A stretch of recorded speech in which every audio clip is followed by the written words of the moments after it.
Eu quero lhe perguntar agora também, pastor, assim, a gente vê inúmeros vídeos seus na internet dando entrevistas em programas de televisão. E para quem não sabe, o pastor Rodrigo, ele é um abençoado, né? Ele vai em vários canais e as pessoas têm curiosidade, gostam de ouvi-lo falar. E eu lembro de um vídeo que o pastor falou no Jô Soares, e ali o assunto da conversa era de pessoas que não acreditam, por exemplo, na ressurreição de Jesus, e o pastor passou essa argumentação ali, razões históricas que a gente tem para acreditar de que Cristo ressuscitou. E nós temos casos, por exemplo, aqui na escola, de alunos que estão aqui, é uma escola cristã, mas alguns têm dúvida, por exemplo, de que realmente a Bíblia é um livro autêntico, legítimo, de que realmente Cristo era Deus, ou do valor espiritual que a Bíblia possa ter, ou até mesmo da existência de Deus.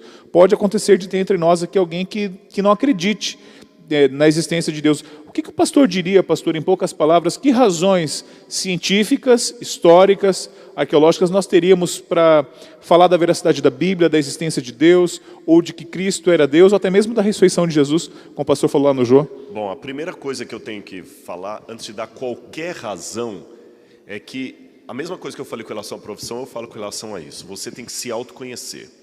Por que você tem aquelas dúvidas? Porque existem dúvidas, ambas são honestas, mas existem dúvidas que vêm de uma reflexão honesta que me levanta dúvidas, questionamentos. E existem dúvidas que, na verdade, são apenas problemas emocionais mal resolvidos. Se o seu questionamento de Deus é apenas um questionamento intelectual, é fácil dar as razões, mas se o seu questionamento de Deus for sentimental, emocional, não adianta, porque o seu problema é outro. Então você tem que saber o seguinte: eu estou tendo dúvidas sobre a existência de Deus, por quê? Não seria porque eu não aceito um Deus de amor que tirou meu pai num acidente de carro quando eu era pequeno e minha mãe agora me cria junto com o padrasto que me faz sofrer? Entende? Porque se for de natureza emocional, não adianta eu dar milhões de razões aqui que eu não vou te alcançar. Você precisa de terapia, não de respostas racionais. Então, considerando que você possa ter uma questão emocional para questionar a Deus, então tenha pelo menos a sinceridade de deixá-lo responder. Cristo também na cruz perguntou: Deus meu, por que me desamparaste? E ele deixou o pai responder, só que o pai não respondeu. E por que o pai não respondeu? Porque o pai não podia responder naquele momento. Mas Jesus se lembrou do que o pai fez no passado. Ele se lembrou de como Deus livrou Israel do Egito, como Deus livrou Jesus da mão de Herodes quando ele era criança, como o pai mandou os anjos para cuidar dele depois da tentação no deserto. Ele lembrou: puxa vida, agora o pai está em silêncio, parece que ele está me machucando, que ele me abandonou. Mas o histórico que eu tenho com o pai mostra que ele não me abandonou. Então, se você tiver alguém muito rico que está bancando o colégio aqui para você, e um dia a tesouraria lhe chamar e falar assim: olha, tem 2 meses que a sua mensalidade não é paga. E você manda mensagem para aquela pessoa e ela não responde, você não sabe por que ela não depositou o dinheiro, mas uma coisa você sabe: tem uma razão que agora você não conhece. Não adianta falar assim: porque ele não me ama. Não, isso é estupidez. Se ele me amasse, ele pagaria essas 2 mensalidades. E as outras que ele pagou ano passado todinho? Então, se agora a mensalidade não foi depositada, tem alguma razão que eu não sei qual é. Mas não é que ele não te ama, porque senão ele não teria pago nenhuma. Entenderam a comparação que eu fiz? Eu não sei por que Deus tirou seu pai, por que Deus deixou aquele problema, mas o histórico que ele tem, que até aqui ele pagou a sua vida. Você está aqui, me ouvindo. Então, tenha coragem de fazer como Jesus: nas tuas mãos eu entrego meu espírito, e o Pai vai cuidar de você. Agora, para aqueles que têm meramente uma questão racional, eu vou resumir da seguinte maneira: esquece Bíblia, porque eu não posso começar pela Bíblia. E se a Bíblia Até porque ele não acredita na Bíblia. Exatamente. Mas eu posso começar a fazer você olhar para dentro de si mesmo e notar o seguinte: por que não haveria Deus? A primeira pergunta que eu faço é o seguinte: se não há Deus, por que há algo ao invés de nada? Os físicos dizem que o universo começou pelo Big Bang. não é uma teoria que todo mundo assina embaixo, mas uma grande parte dos físicos falam que veio pelo Big Bang. E antes do Big Bang não havia nada. Nem o tempo, nem o espaço, nem a gravidade, nada. Se não havia nada, porque hoje há algo? Porque do nada, nada surge. É mais lógico pensar que ao invés de nada, haveria um princípio acima do tempo, porque criou o tempo, acima do espaço, porque criou o espaço, acima do universo, porque criou o universo. Um princípio que tem que ser eterno, porque senão eu tenho que achar um princípio para ele também. E em termos filosóficos eu estou falando daquilo que a teologia chama de Deus.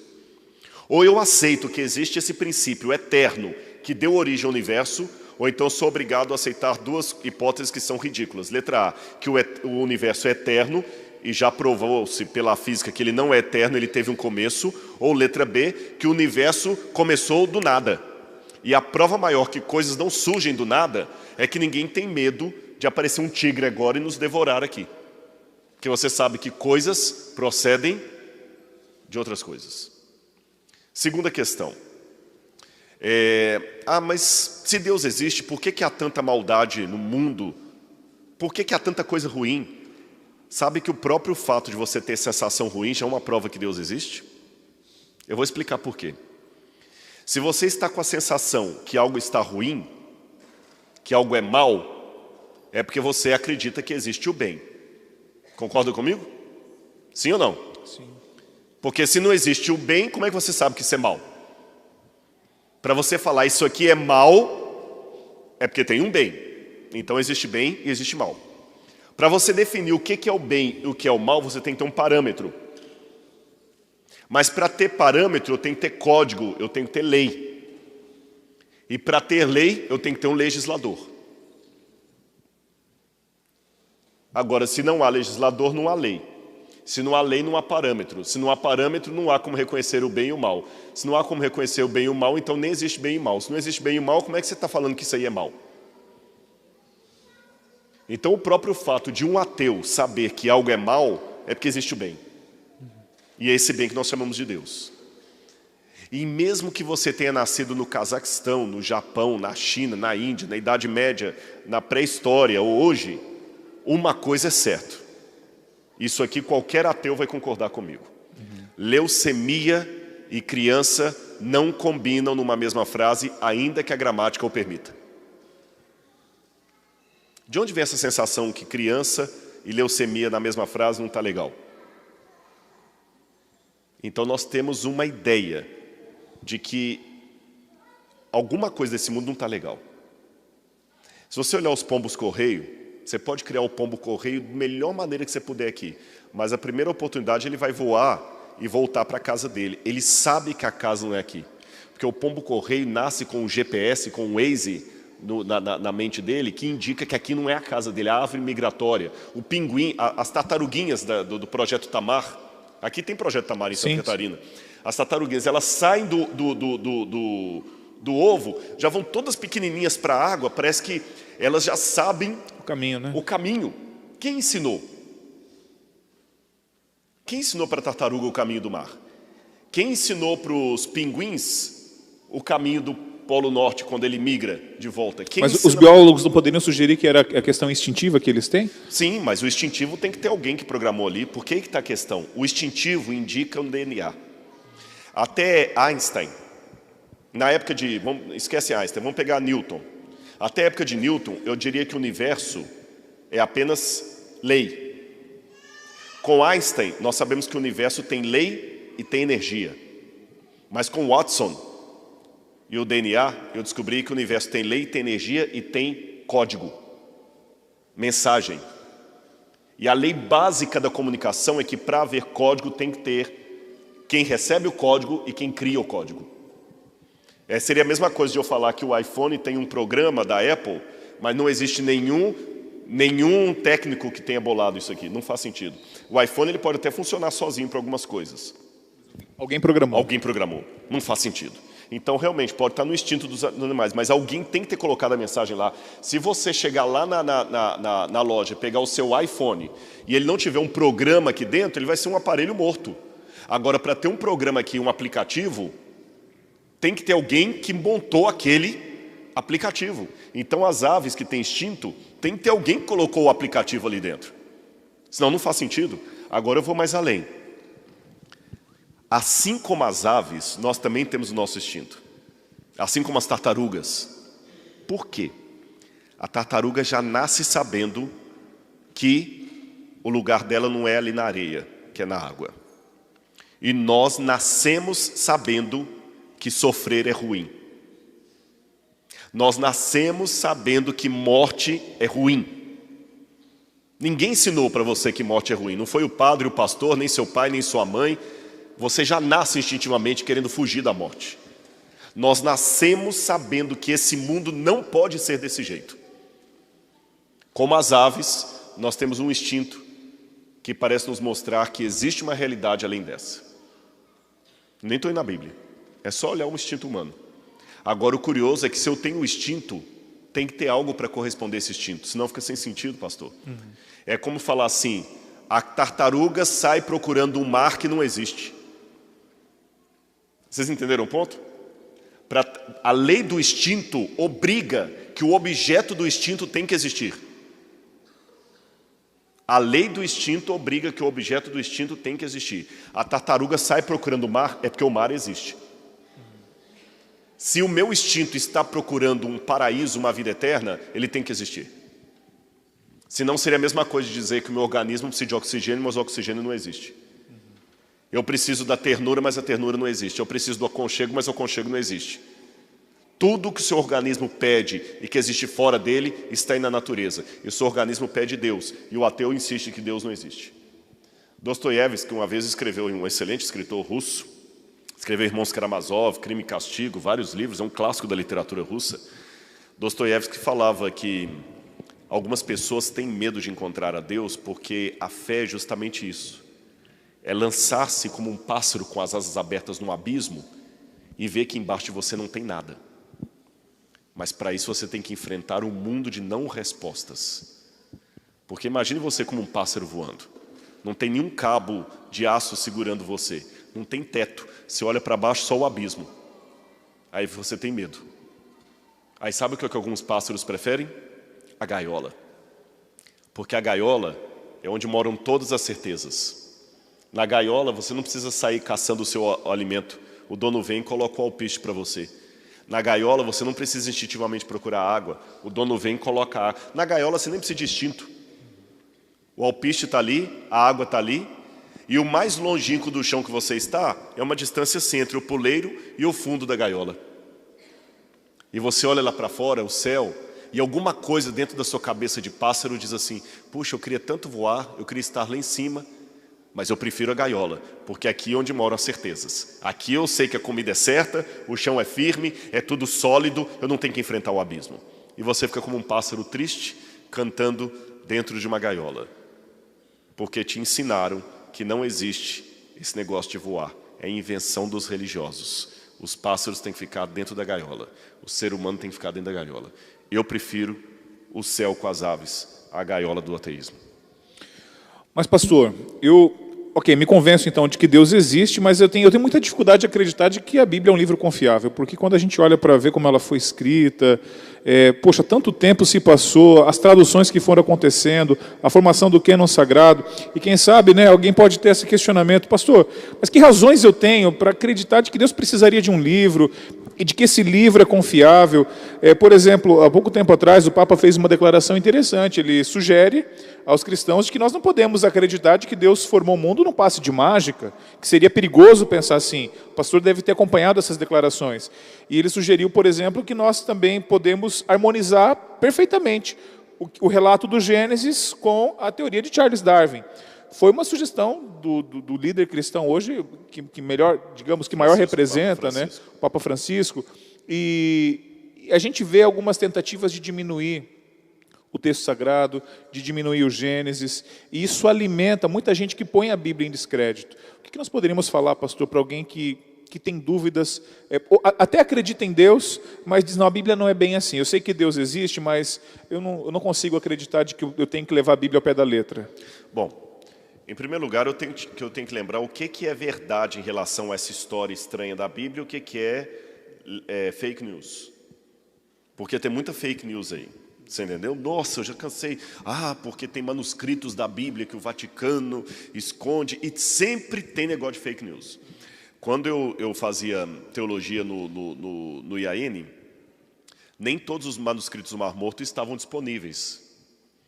E eu lembro que muita gente da teoria da conspiração dizia não, é que os manuscritos do Mar Morto foram escondidos pela Igreja Católica, porque tem verdades ali que vão acabar com o cristianismo e tudo mais, e tudo era tudo fake news. Tudo mentira. O curador dos manuscritos do Mar Morto é amigo pessoal meu, a doutora Adolfo Reutemann. Ele tem a chave onde guarda os manuscritos. Ele já veio ao NASP falar e vai voltar esse ano de novo. Todos os manuscritos do Mar Morto hoje estão disponibilizados na internet em alta resolução. A demora para publicar é porque tem uma questão de copyright, os manuscritos foram juntados e tudo e tal. Então tem muito fake news aí, vocês estão entendendo? Cuidado com os fake news. Muito fake news. Não, porque a Bíblia foi mudada. Isso é mentira, gente. Eu sou um acadêmico, eu tenho uma responsabilidade acadêmica antes de mais nada. Agora, segunda questão, e tem coisas que são ditas assim, revista super interessante e tudo e tal, mas não é material indexado. Segunda coisa que você tem que levar em consideração. A ciência diz que ciência não diz nada. Quem diz são homens e mulheres usando o método científico. Se eu falar assim, a teologia afirma que... A teologia não afirma nada, que afirma são teólogos. Um órgão, para oficializar uma mensagem, ele tem que ter um quartel-general e alguém que possa falar em nome dele. Você entende? Por exemplo, eu posso falar assim, o governo brasileiro diz que pena de morte é cláusula pétrea da Constituição e não será discutido no Brasil. Essa frase está correta, mesmo que você tenha uma opinião diferente sobre pena de morte. Por quê? Porque o governo brasileiro é uma instituição juridicamente constituída que pode emitir documentos em nome do Brasil. Mas a ciência não é uma pessoa juridicamente constituída que você pode emitir documentos em nome da ciência. Você tem pareceres. E às vezes os cientistas... Muda a opinião, são divergentes, né? Exatamente, sobre a Bíblia. Agora, veja bem, a Bíblia também não vou varrer por baixo dos panos os problemas que a Bíblia tem. Ela tem problemas. Pequenas contradições. Jesus estava entrando na cidade quando ele curou o cego ou saindo dela. Os manuscritos da Bíblia que nós não temos os originais, nós temos cópia de cópia de cópia. Aí, bingo, então você está admitindo. Esta, para mim, é a maior prova de que a Bíblia é o livro de Deus. Sabe por quê? Em primeiro lugar, se a Bíblia tivesse sido mudada pela Igreja Católica na Idade Média, como os ateus acusam, todas as doutrinas católicas estariam claramente expostas na Bíblia.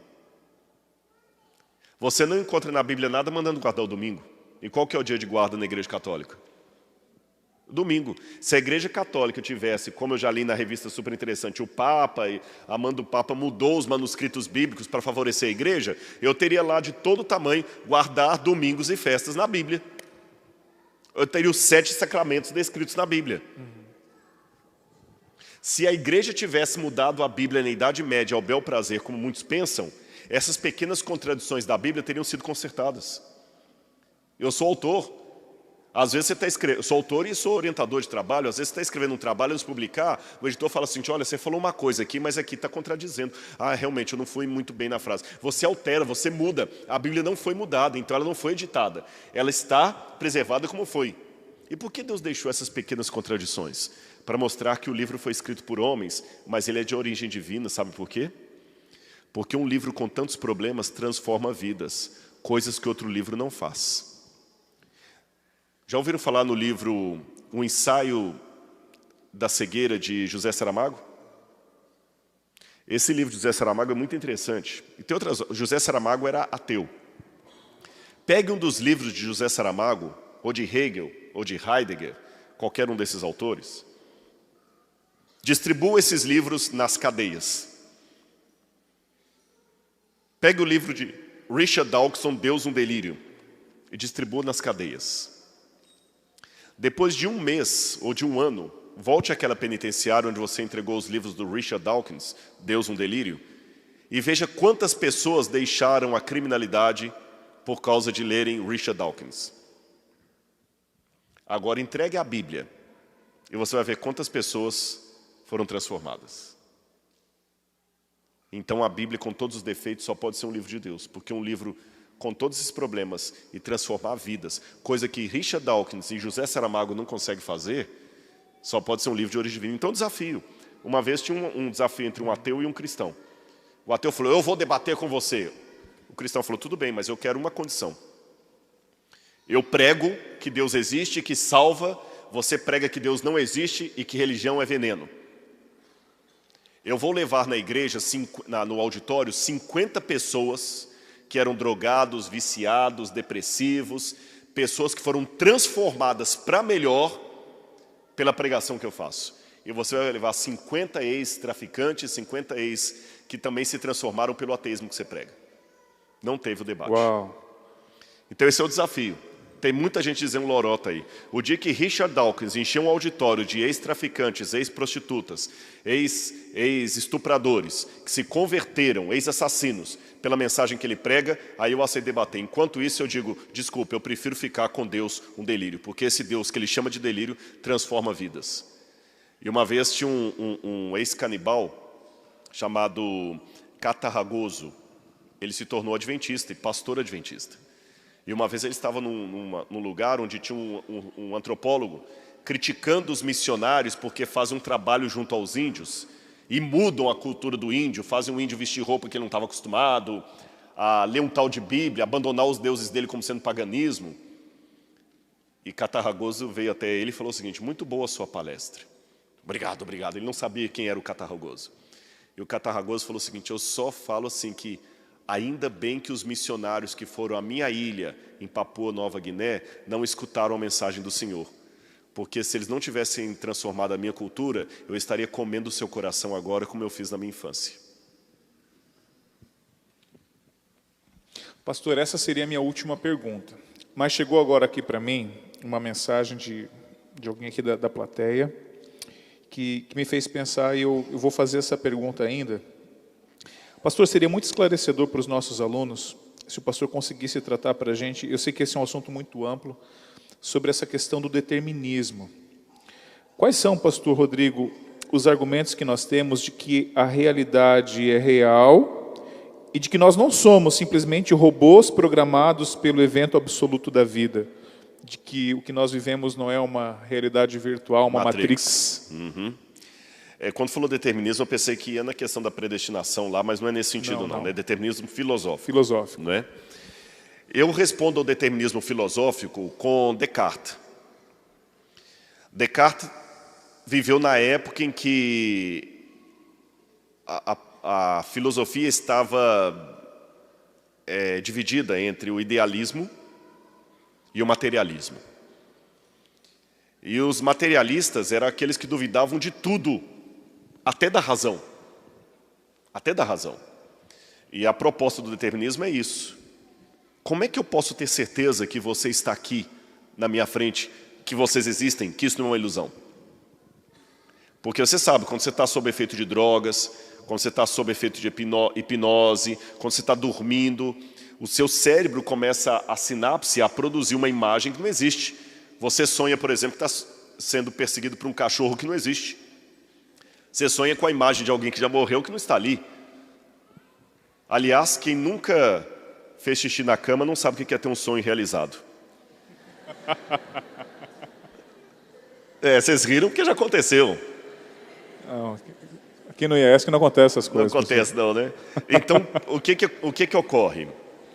A questão do determinismo é isso. Como é que eu posso ter certeza que isso aqui está acontecendo? Então, Descartes fez o trabalho contrário. Descartes falou o seguinte, veja bem,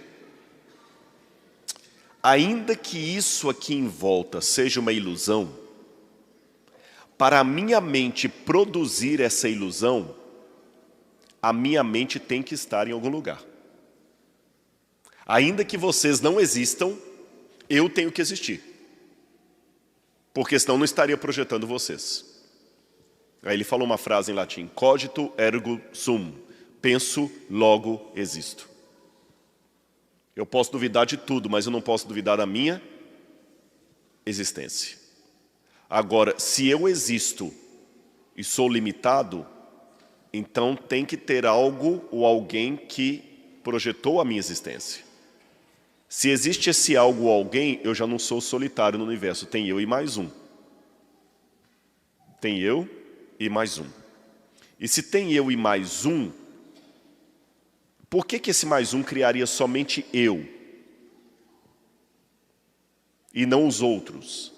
Porque se só eu sou criado e o resto toda é ilusão, então eu sou muito poderoso. Mas se eu sou tão poderoso, então eu não posso ser determinado? Mas se eu sou limitado, então eu não sou determinado. Se eu não sou determinado, então é provável que vocês existam. Se é provável que vocês existam, então é provável que também Deus exista, porque criou vocês. Então é provável que a ilusão não seja verdadeira, que vocês de fato sejam reais. Uau! Isso aqui foi Descartes, eu tentei facilitar. Descartes trabalha com o método da desconstrução do pensamento. Ele desmonta para depois montar de novo. Fantástico. Gente, vamos ver quem que é esse homem de mente brilhante que temos a alegria de receber aqui. Pastor, agora eu bato e volta para encerrar, tá? Tá bom. Para o pastor poder falar sozinho, depois eu vou embora. Eu vou falar uma palavra e o pastor responde com uma palavra o que isso representa para você, tá? Um hobby. Cuidar de cachorro. Não dá para usar uma palavra. Tá bom, beleza. Cachorro. Cuidar de cachorro. Cachorro. Um hobby cachorro. Música. Agora tem que ser religiosa? Pentatonix. Pentatonix. Uau. Tem uma música deles que eu não gosto não, que é muito... Mas tem umas músicas que eles cantam muito bonito. Livro. Por que você... Olha lá, muito bom. Teve que apoio, é bom, viu? né? Sim. Sabe que aquele moreno é adventista, né? Sim! O terceiraço aí concordou, viu, pastor? Eu ia falar Del Delker aqui, mas aí não ia Del ninguém saber quem. Arautos do Rei. Mas eu gosto do Pentatonix mesmo, viu? Livro. Livro? O Jesus que eu nunca conheci, Philip Yancey. Legal. Bíblia. Nova versão internacional. Estudos. Vida. Vida, uau. Família. Um cachorro. Mentira, não estou brincando. A minha família é a igreja, porque é amiga ou irmão que você pode escolher. Amor. Bom, eu amo a igreja e as coisas que ela me traz. Fé. Convicção. O pastor falou muito em igreja, então eu lhe pergunto, igreja. Eu. E você. Não eu sozinho, eu avulso. Nós. Deus. Íntimo. Amém, pastor. Amém. Uma salva de palmas, amigos. Deus seja louvado. Pastor, Obrigado. muito obrigado.